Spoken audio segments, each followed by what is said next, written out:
Thank you, Ranking Member Morelli, members of the committee, Acting Sergeant at Arms Bill McFarland, for participating in today's hearing. I look forward to hearing from you, Mr. McFarland, about how we can further restore trust in the House Sergeant at Arms office. Last Congress, under previous leadership, the House Sergeant at Arms office developed misguided practices that damaged the office mission and capabilities. This led to a severe morale and retention issues within the office. This is not unique to the office of the House Sergeant at Arms.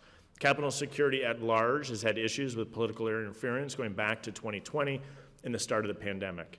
Following the January 6th attack at the Capitol, these issues became even more pervasive.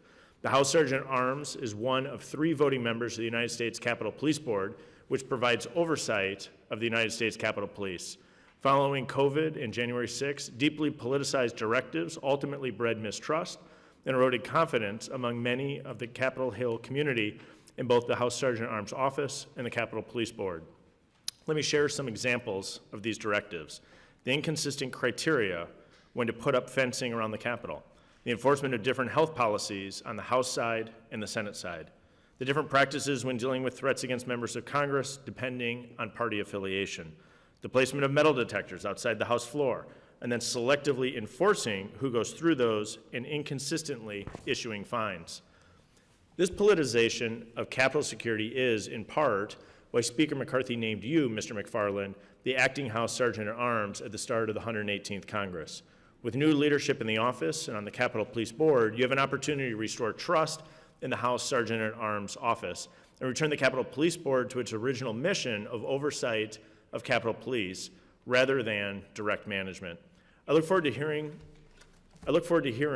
how you plan to lead these much-needed reforms and the actions you will take as a member of the board to empower the United States Capitol Police to run its own department while still holding them accountable to their strategic goals.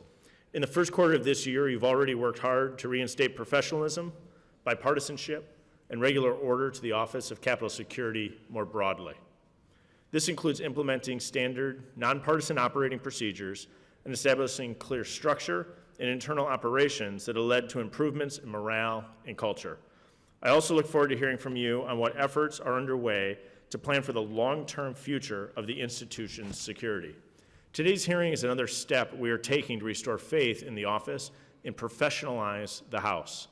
Our goal today is to help provide accountability and transparency while further looking for ways we can work together to make the House Sergeant at Arms 118th strategic plan a reality.